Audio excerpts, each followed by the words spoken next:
Hey pageant fans, I'm Theresa K. I'm a pageant coach as well as the creator behind the blog Pageantry, and in this video, I'm going to be analyzing the Miss Universe 2022 Top 5 Q&A responses. But before I do, I want to remind you that if you're looking for a pageant coach, please head over to my website, theresakcole.com/coaching to sign up for my coaching packages. Also, if you're looking for pageant tips, I will link that down below.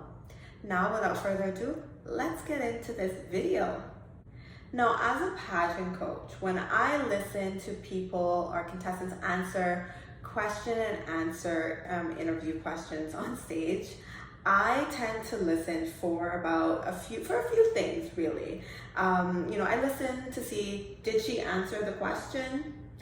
Did her response have substance? Was it personal? Was it well delivered? How did her message make me feel? Hopefully it left me feeling inspired, motivated, or maybe she was endearing or just heartfelt, something along those lines. So with all of that in mind, I decided to rewatch the top 5 answer their question and sort of just do a little bit of an analysis on their responses. So let's get into this. So Miss Venezuela, her question was, tell me about a time you felt shame and how you turned that feeling into fuel. So initially, when I heard her answer, I had a hard time understanding her. And that was for 2 reasons. One was because my environment, when I first listened to this question, my environment was quite loud. So I didn't feel like I could fully grasp everything, as well as her accent was a bit heavy for me. So I was glad that I was able to listen to it again. I was glad that they put it on their YouTube channel so I could actually go back and listen to her question and just kind of get more of an essence of what she was saying. So when I originally watched it, I left after she answered. I felt kind of unsure about her answer, to be honest. But getting to read it and getting to listen to her answer it again, I think has really helped me to understand her better. So her answer was, I actually have a press conference which is called The Forbidden Dream, which talks about the forbidden dream when I wanted to become a fashion designer because I felt shame about it. I didn't feel it was possible for me to sustain my life, but I pursued it and I demonstrated myself, which was the most important, that following our dreams, our passions, we are able to leave an impact stamp in every single action we take. So if we go back to those questions that I had at the beginning, did she answer the question? Yes, she absolutely did. Was there substance? Yes. She talked about having having a conference called Forbidden Dreams. And she talked about how she was not confident in her dream, but she still persevered, proving that if you follow your dreams, you can leave an impact for others to follow. And I also like that she mentioned her press conference because she's a woman of, and it shows really that she's a woman of action. And she's already out in the community sharing her message with her people. And I think that's really a really good thing to show the judges that you're serious, you've already begun to make strides for your advocacy or whatever it is that you are, whatever that message is that you are promoting. Was it personal? Yes, it was very personal. I mean, from the onset, the question really was a personal question. So of course, she was able to relate it back to herself. Shame is something that is highly personal and it takes a level of vulnerability to really answer this question. So I want to say well done, Miss Venezuela, for that. Was it delivered well? I thought it was delivered well. I think she did it with confidence. She never let her nerves show. She placed emphasis on certain words like forbidden, which I really liked. She took her time and she didn't rush through her answer. And she answered with passion and conviction. She incorporated pauses, which I appreciated, and she finished powerful. And how did her message make me feel? I felt inspired. And it was very heartwarming, I thought. So overall, I feel like this question is one that I would expect to hear in interview, not necessarily on stage, because I feel like with a question like this, if it were to come in interview, it would allow you to elaborate a little bit more. That being said, overall, it was a unique answer to the question. It's interesting to me that she would feel shame about wanting to pursue a specific career path. And I wonder, like, you know, just how much of that shame comes from society, comes from family, friends, maybe just kind of like looking down at her and being like, fashion designer, what are you talking about? That's not gonna make money. I'm wondering if that's where that shame really came from, you know? And as far as this, as far as how it could be stronger, I would say she could have ended with an uplifting message for maybe parents to continue to encourage their children to dream big and to go after what they want, or even directly to young women or young people in general to say, look, you know, don't let anyone deter you from your dream. You can do this, believe in yourself, work hard, and you'll get there. Just something along those lines I feel like would have just been even more icing on the cake for me personally. Up next, we have Miss USA. Her question was, Miss Universe recently made an inclusive change allowing mothers and married women to compete this year. What's another change you'd like to see and why? Her answer was, for me, I would like to see an age increase because I am 28 years old and that is the oldest age to compete. I think it's a beautiful thing. My favorite quote is, if not now, then when? As a woman, I believe that age does not define us. It's not tomorrow, it's not yesterday, but it's now. The time is now that you can go after what you want. So again, did she answer the question? Yes, she did. And she actually got straight to the point, you know, which is something I especially like appreciate with certain questions, especially on stage questions, since you have such limited time that sometimes if you don't get straight to the point, you can tend to run out of time before you've actually surmised your entire point. So I like that she talks about this age increase because she's at the last age to compete. I would say there was definitely substance there. She talks about how age does not define women, which, as we know in society, tends to put a lot of pressure on women to accomplish things by a certain age and almost kind of discards her really after a specific age, like, oh, you know, whatever, done with her. And I like that she mentioned her favorite quote, which was very fitting for the question, and I feel like it was very consistent. I love consistency in contestants because if you notice, that was also the quote that she put on her cape. So I love that. Shows she knows who she is and she's sticking to it. She's being authentic. Was it delivered well? Yes. She was confident. She never dropped her smile. She paused a second or two when the audience started cheering, which I also appreciate because sometimes when you are trying to talk over the audience, you can lose your train of thought. You can, you know, the judges could be distracted by the loud cheering. Everybody doesn't get to hear everything you have to say. So just giving that, you know, a little bit of a pause right there while the audience is cheering, not too long, but just a little bit, I think is really good. Her answer did not feel rushed, and she continued to utilize her process throughout, and it was cohesive and concise. I really enjoyed it. And how did her message make me feel? I felt empowered to go after what I wanted, no matter my age, you know, and I think that's a powerful message to send to women especially.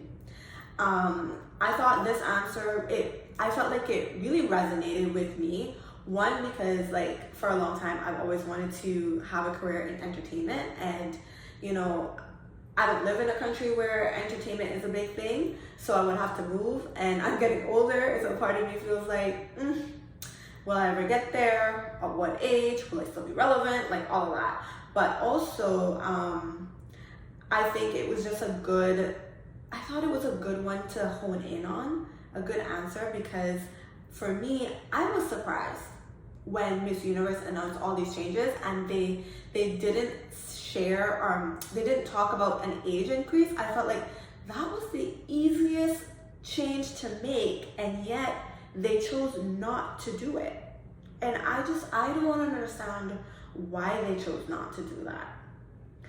Also, another reason why I was surprised that the age wasn't increased, right? So, they have all these changes, married women, mothers, all of that. But the biggest reason I would say that I'm surprised that they didn't change the age is because of Chesley Christ. In an article that Chesley wrote, I think it was in the Allure magazine, she talked about turning 30 and feeling like she was, quote, running out of time to matter in society's eyes. And she also mentioned that society has never been kind to those growing old, especially women. So I just thought that would have, maybe triggered some change to the age requirement, because truthfully speaking, I feel like women are like, fine, why don't we get better with age? So why not increase the age requirement? What I also loved about Arbany's answer was just her entire performance in Miss Universe, or not her answer, but just like about Arbany in general, was her entire performance in Miss Universe. She was very consistent. I love that. As I said before, it shows, I felt that her incorporating that quote from her cape and incorporating it into her answer, it just tied everything together really well. It shows she understands marketing and the value of having a consistent and clear message. And it just overall speaks to her authenticity. So yeah, that was Arbany. Miss Puerto Rico was up next. Her question was, if you were crowned Miss Universe, how would you represent all of this year's delegates through your reign? And she answered, I would represent all of these year's delegates because I am a mirror of what a woman is. I believe in the dream and the power that we all hold to make our dreams reality. That is why I'm standing here today. I know what it's like to not believe in your dream, but I also know what it's like to find a voice. We are the voice of tomorrow, so let your voice echo in the chamber of time. This is the power that we have, and I will represent women like that. Now, can I just say that this was a mammoth of a question? When I look at the way this question is structured, that is, how would you represent all of this year's delegates? That tells me that they want you to describe why you are, maybe the ideal woman, or why you, would be the ideal title holder, why you should represent, why you should be, basically, why other women should look to you as an example. How do you encompass all things that make up a woman, kind of. So, did she answer the question? Yes. She said she's a mirror of what a woman is. Again, she's another contestant who got straight to the point within her first sentence. Was there substance? Yes, I'd say so. She talked about believing in the power that women possess to make their dreams a reality. Now, while I felt like that part was worded beautifully, I do want to point out that it did feel like something I've heard before. So I just want you to keep that in mind. And honestly, it wasn't until she got to like about maybe 3/4 away through her answer that I felt she really pulled out a strong competitive answer that spoke to her, her self-confidence. I mean, when she said, we are the voice of tomorrow, so let your voice echo in the chamber of time, I thought, wow, what an incredibly memorable and quotable statement. That was just powerful to me. Was it personal? It was extremely personal. She talked about not believing in her dreams and admitting that she knows what it's like to have self-doubt, which I feel makes her incredibly relatable. Then she went on to inspire us by telling us she found her voice, and to me, that's a metaphor for finding your courage, finding your self-confidence. Was it delivered well? I felt she spoke confidently and powerfully. I feel like she did not utilize a lot of pauses like the others before her, but I don't think she really needed it because she was just so fluent in her answer. And I do feel, when I look back though, that I felt like her answer could have been a bit more refined, just a tad bit. And how did her message make me feel? I was stunned. I was just blown away. I just thought, wow.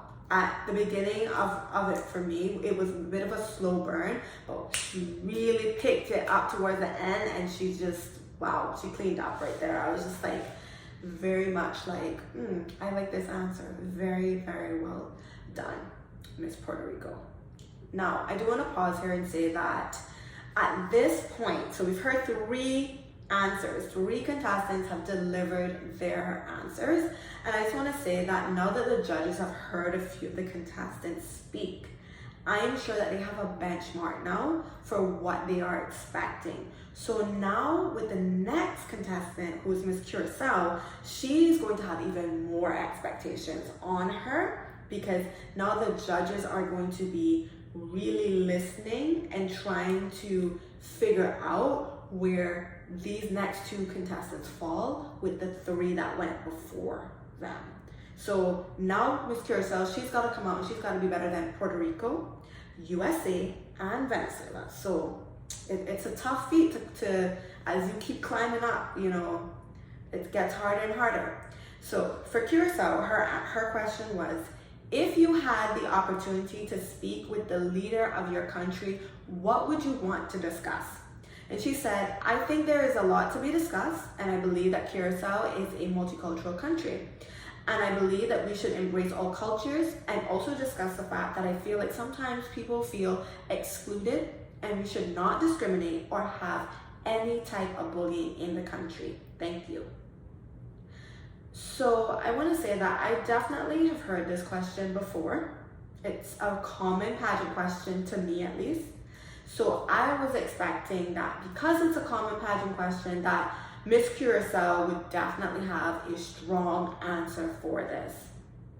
And I have to say, for me, watching, I did not think that she gave as strong of an answer that as the previous three girls that would have really pushed her into that top three placement for me. And I would say that she did answer the question. Was there substance? Yes.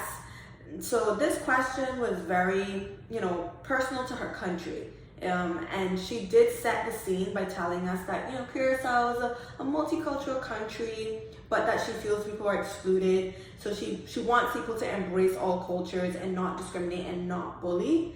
And while what she said it was pretty decent, I did not feel like she said anything that would make me remember her, And I tell my clients when I work with them for interview, you've got to make the most of every single sentence when you're on stage, because you don't have a lot of time. And I don't feel like this was as profound of an answer as the women who came before her. You know what I mean? I feel like it could have been stronger. Was it personal? No, it wasn't. Not to me, at least. She didn't make it personal. I really wanted to hear why this issue was important to her. Did she personally experience discrimination or bullying? Did a family member or a friend? Things like that really add substance. It really adds more weight to your answer. And it makes your answer more personal. And when you can do that, it helps you to stand out from the other contestants. And it makes the judges remember you. Was it delivered well? I thought she was personable, but I don't think her answer was delivered as, as strong, basically, as the other girls. I feel like she was sweet, and she was personable, but I feel like if you listen to the way she structured her sentences and compare them to the other ladies, you'll see what I really mean. You have to make every sentence count, and I just don't feel like her delivery was as impactful as the other girls. How did her message make me feel? I thought she was sweet and endearing, but I really felt like it was missing that punch, that yes, I feel motivated. I feel inspired by her. Like I didn't really get that from her. And we have Miss Dominican Republic. For her question, she got, what is the most significant obstacle that women in your country face, and what would be done, and what should be done about it? And she answered, I believe that the most significant obstacle women in my country face is access to education. There's a number of women and children in Dominican Republic who cannot go to school and have lack of access to go to them. I believe we have to do something about it now. We need to make sure that kids are able to be kids, that they are able to play and educate themselves, not be mothers, not be wives. It is the moment now to take action to make sure the women in Dominican Republic will have education. So, I feel like this question is very similar to Ms. Curazaw's question. The only difference is that they're asking her to say what she thinks the solution is. So did Miss Dominican Republic answer the question? Yes, and she did so within the first sentence, which I love. Was there substance? Yes, she really honed in on a specific issue in the DR, and that is lack of education. Just by her saying that there is a number of women and children who cannot go to school or don't have access, it just paints such a clear picture in people's minds, and it was so impactful. And also, education for women and education for children is something that everyone can get behind and support. So she also touched on child rights, you know, which is another major issue that people can get behind and really be supportive of. And when it comes to that sort of issue, and you know, when it comes to the second part of the question, which is what can be done about it, she says we need to make sure that kids are able to be kids. They are able to play and educate themselves. And while it wasn't as specific, like she didn't offer an exact resolution to the problem, what she did say, it still packed punch for me. It was solid, you know what I mean? Was it personal?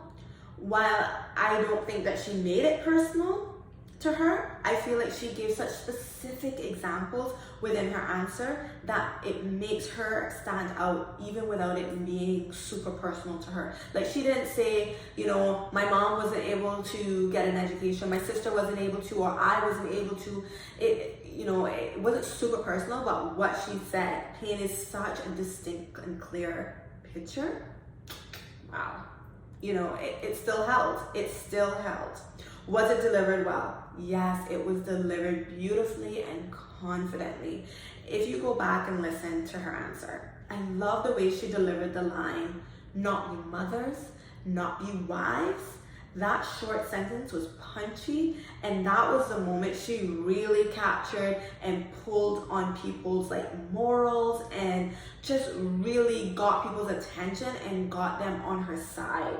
And she delivered it with it was so right. Just the amount of like oomph and emphasis. It was beautiful. How did her message make me feel? She made me feel motivated to ensure that young girls have access to education. And you know, if she were running for office, I would probably vote for her because she was inspirational. All right, so that is a wrap. That's all I got. Like, comment down below what you thought of everyone's answers. I really want to hear your analysis of it. I thought the top 5 were impeccable. You know, when you get to that top 5 placement, it really comes down to the littlest of things. There is like no room for error, and the judges will just be looking for the simplest of things to just, oh, I could deduct the mark for that. Okay, because at that point, they're all beautiful. So, you know, there's gotta be something that differentiates them. And so, yeah, like you gotta be really on point, and you have to make your answers count. Make every sentence count. Don't waste any time. Get straight to the point. Answer that question. Make it personal. Give us an explanation. Motivate us. Inspire us. Say something that's going to make us remember you. All right, guys, that's all the time I have for today. If you enjoyed this video, please hit the like button. If you want to see more content like this, please subscribe, and please comment down below. I want to hear your thoughts. Until next time, have a great day. Bye.